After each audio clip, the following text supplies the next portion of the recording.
It's a story you know quite well from many Christmas stories before, from Luke chapter 2, verses 1 through 20. In those days, a decree went out from Emperor Augustus that all the world should be registered. This was the first registration and was taken while Quirinius was the governor of Syria. All went to their own towns to be registered. Joseph also went from the town of Nazareth in Galilee to Judea, to the city of David called Bethlehem, because he was descended from the house and family of David. He went to be registered with Mary, to whom he was engaged and was expecting a child. While they were there came a time for her to deliver her child. And she gave birth to her firstborn son, and wrapped him in bands of cloth, and laid him in a manger, because there was no place for them in the inn. In that region there were shepherds living in the fields, keeping watch over their flock by night. Then an angel of the Lord stood before them, and the glory of the Lord shone all around them, and they were terrified. But the angel said to them, "Do not be afraid, for see, I am bringing you good news of great joy for all people. To you is born in this day in the city of David a Savior, who is the Messiah, the Lord. This will be a sign for you. You will find a child wrapped in bands of cloth and lying in a manger." And then suddenly there was with the angel a multitude of the heavenly host, praising God and saying, "Glory to God in the highest heaven, and on earth peace among those whom he favors." When the angels had left them and gone into heaven, the shepherds said to one another, "Let us now go to Bethlehem and see this thing that has taken place, which the Lord has made known to us." So they went with haste and found Mary and Joseph and the child lying in the manger. When they saw this, they made known what had been said to them about this child. And all who heard it were amazed at what the shepherds told them. But Mary treasured these words and pondered them in her heart. The shepherds returned, glorifying and praising God for all they had heard and seen, as it has been told to them. This is the word of God for the people of God. Thanks be to God. You may be seated. One of my mindless pursuits is if I've got a lunch meeting, a lunch where I'm just by myself, or I've got time to kill. I'm a big fan of just going down YouTube rabbit holes. You know, I'll just when I'm eating lunch by myself, I'll just take my phone out, or if I have my computer, I'll take that out, and I'll just start watching YouTube and just see where the trail winds up. Now, normally these little adventures are music related. I will usually start watching a Jason Isbell concert, and then I'll wind up here or there and just have all kind of music in my algorithm. You know, if you understand algorithms, if you got your algorithm refined, you do not want to mess with your algorithm. It's very important. So I have this music that I like, and so I'll have that in there, and then so I chase go down those rabbit holes. And sometimes, once again, as I said this morning in worship, being the big nerd that I am, I'll start watching Star Wars, and I'll say, "Now, what was that fighter pilot's name in A New Hope?"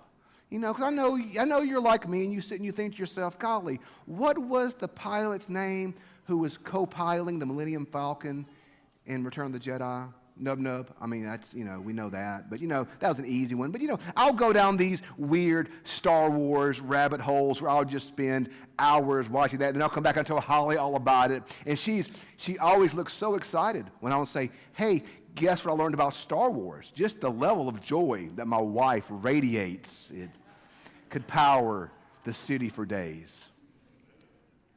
But one of my favorite little rabbit holes I like to watch, because if you don't know this about me, yes, I'm a nerd, but I'm also a sucker. Like, I'm a sap. You know, like, I'm one of those weirdos. I'll cry if the right sappy commercial hits me at the right moment. I'll start tearing up. Like, I'm one of those folks who's just a complete and utter pushover who will cry at the drop of a hat. I like watching these videos of soldiers returning from war and surprising their families. You know what I'm talking about? Like, there's just some great ones out there where, you know, one of my favorite ones is this woman who's very nervous. She hates to fly. And she's anxious, but she gets the willpower to get on the plane and fly, because when she lands, she's going to see her son, who's been deployed for a year or two. And you can see her, she's just anxious. And the flight attendant comes up to her and starts talking and said, "Ma'am, you know, are you okay?" She's like, "Yeah, I'm nervous. So I don't like to fly." "What are you flying for?" "Well, I'm going to see my son." But she's so nervous. And so the flight attendant, who is in on what's happening, says, well, tell me about your son. So she just begins to talk about what a good man her son is, and how her son had taken care of the family when her husband died, and how he had been not just a big brother to his siblings, but had to basically help raise them. You can just see, as she told the story, she calmed. And you can just see her love of her son.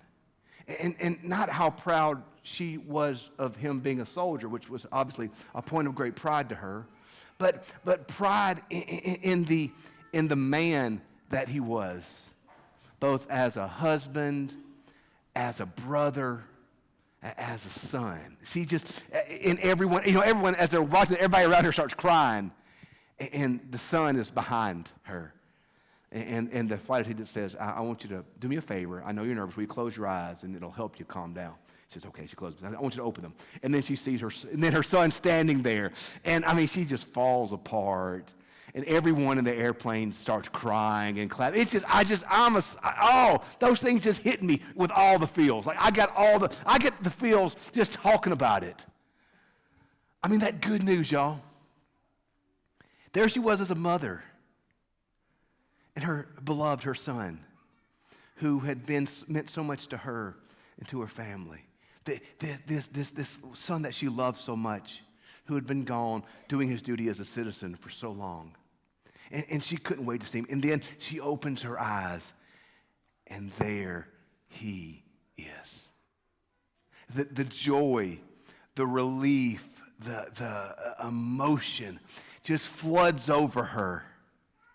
And everyone watching it has the same reaction. It's just so powerful to see her receive good news. You ever gotten good news? You ever had a moment in your life when you've gotten good news? You've been working hard, and you finally get that promotion. Oh, wow. How excited you are when you finally get that promotion. Or maybe you've been working in school and you take that test and you're nervous about it. And then you get the grade back and you made an A, and you have that mixture of relief and joy at the same time. We've all been there at some point in our life when we've received good news. Sometimes good news that's expected or hoped for. But sometimes good news that is completely unexpected and even unhoped for, that you don't see coming. And that good news sticks to the core of your being. I still remember the feeling of joy when we found out we were pregnant with both of our kids. I remember driving around Cleveland, Mississippi, found out we were pregnant with our firstborn, listening to bluegrass. That's probably why I like bluegrass to this day. Just a heart so full of joy that it wanted to jump out of my chest. When you see your children or your grandchildren achieve something, your heart is so proud that it wants to explode, because we know this as parents or grandparents, don't we? That any joy, good news we get is quintupled when it's our children who receive the good news. The gospel means good news. That's what the word gospel means, is good news. That's what today is. That's what tonight is. That's what this is. This is good news. Good news of redemption. If you study the Bible, how many of you said this or heard this? When you read the Bible, you see this contrast of sometimes the Old Testament gets a little rough around the edges, doesn't it? It gets a little rough around the edges sometimes. And then you get to the gospel and you see good news. All the sin, all the brokenness, all the stuff that you see in the previous rest of the Bible. Go back and read Judges, y'all. They were mean and nasty. There's a lot going on in there. Somebody need to wash their mouth out with soap and give them a time out. It was a lot going on in Judges. All of this. And you would think God's response would be anything but good news. You would think God's response to all the mess that was placed in front of him would be anything but good news or grace or joy or these type of things. But that's what God responds with. God sees all the mess of the world. God sees all the hatred of the world. God sees all the sin of the world. God sees all of this stuff. And instead of doing what I would do, which might be to unplug the computer and start over, instead of hitting Control-Alt-Delete, instead of trying to just wipe the surface clean, God responds to the brokenness of humanity. God responds to the sin of humanity. God responds to the darkness, not with more dark, but with light. God responds to the brokenness, not with more brokenness, but with grace. God responds to the pain with hope. God responds with hope and peace and joy and love and the incarnation, the very gift of his Son for our sake. Friends, if you don't know it tonight, you need to hear this. You need to understand this. You are loved. For God so loved the world that he gave his only begotten Son, not because the world had done anything to earn that love, not because the world had it all figured out. In fact, if you read the Bible, if you look at the Bible, you're going to find it wasn't that the world had gotten it all right and had earned Jesus. It was like the world had gotten it all wrong and deserved anything but Jesus. And it was into that brokenness and into that pain and into that hurt that good news came. That good news came. If you don't know it tonight, in a world that's full of meanness and ugliness and all manner of trouble, friends, you need to know this. You are loved. You are loved. Not just by me, not just by a church, but you are loved by the very God of creation, the very God who spoke all things into being, the very God who spoke light and dark into being, the very God who knits all things together, the very God who gave you your very breath. Your God loves you. I love what Brennan Manning said. I don't know how many of y'all know Brennan Manning. He wrote one of the most life-changing books you'll ever read called The Ragamuffin Gospel. If you've not read The Ragamuffin Gospel, give yourself a gift tonight on Amazon.com or wherever you buy books from and buy a Ragamuffin Gospel. It'll change your life. And Manning said this: the question that God may ask us in judgment is this: did you really believe that I loved you? Tonight, do you really and truly believe that God loves you? Because, friends, if you believe that, it'll change your life. It'll change everything about your life. It'll change every fiber of your life. It'll change every action you take, every thought you think, everything you do. If you really, truly believe that God loves you. I talked this morning in my sermon about how the greatest gift God ever gave us was Jesus. Now, the second greatest gift ever given to humanity was the gift my children gave me when they gave me a self-heated vest because I'm always cold, and now I may survive the winter because my house you can hang meat in. My wife and I have a very simple problem. She would like to hang meat in our house, and I would like a terrarium. You know those little heat cages you put a lizard in? I just want a sun lamp, and I could sun myself in this lamp all day long like a cat is really what I want. So obviously, there produces problems in our marriage because she's always hot and I'm always cold. So I have now a self-heated vest that I can now maybe survive the winter. Pray for me. I've got a shot, but I need your prayers. The third greatest gift ever given to humanity was a gift that I gave myself. I had these noise-canceling headphones, and they were the best. If you've never had noise-canceling headphones, oh my gosh, they're so good, because here's what's great about them. You can put them in, and you can't hear anyone, and it's great. and they can ask you to do things like take out the trash. You can't hear them because you have your headphones in. It's the best, man. Noise-canceling headphones are awesome. I loved mine. They were so good because I'd put them in, and I could not hear anything but the music. It was the best. My family did not care for them when I was wearing them. But it was a gift that I gave to myself, so I didn't really much care. It was great. It was great. Because you couldn't hear anything when you had your noise-canceling headphones in. It was great.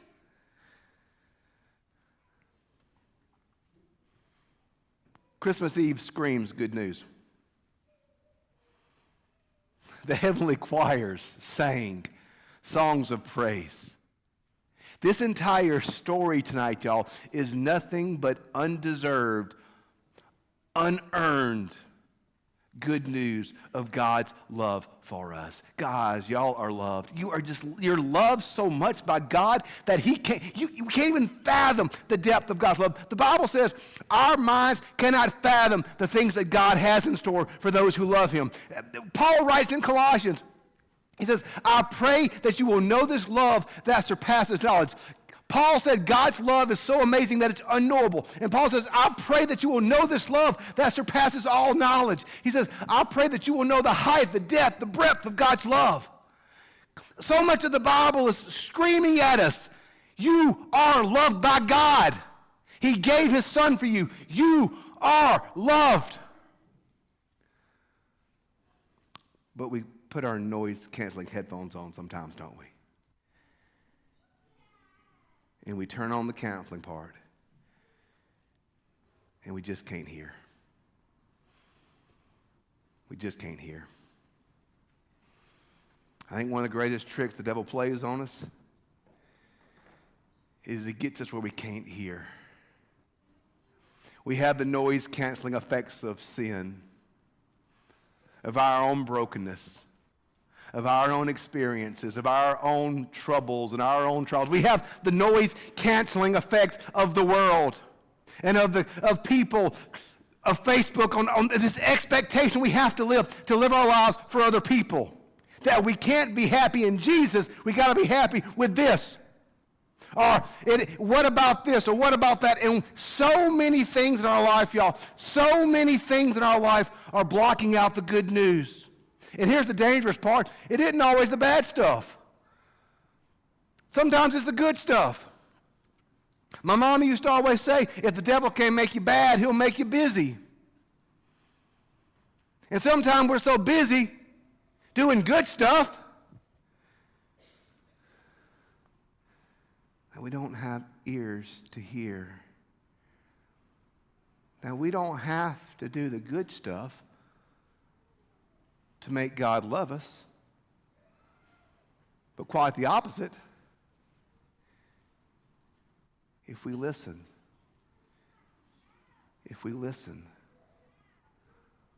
we'll hear the good news.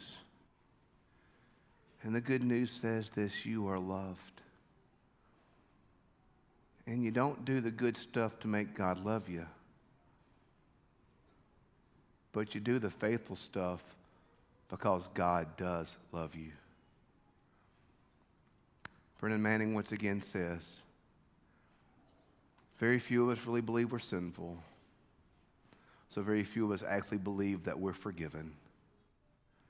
So we live lives of pseudo-guilt and pseudo-bliss, never truly knowing the depth of God's love for us.